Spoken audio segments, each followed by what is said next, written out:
伫咱台湾，若是讲到外台戏，一般是伫庙口拜拜谢神的时阵才有演出。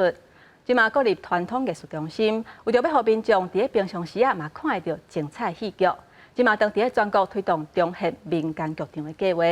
嘉义市为4月30暗时开始，一直到5月初4，连续5天，伫王灵宫的庙埕要搬戏互大家看。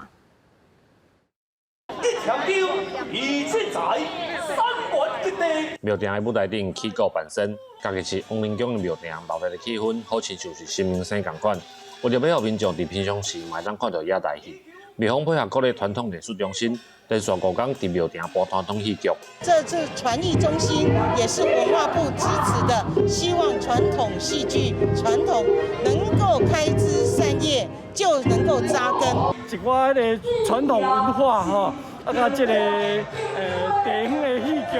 吼，有足大的帮助啦。国立传统艺术中心主办的中属民间剧场演出，今年已经是第5档。除了家己以外，续来阁会到桃园、台南、甲中华演出，要用一日一团的方式，互到庙口看戏的民间文化，会当加做新的艺文活动。我们跟庙方来协调搭一个比较好的品质的一个戏台，然后呢，包括有好的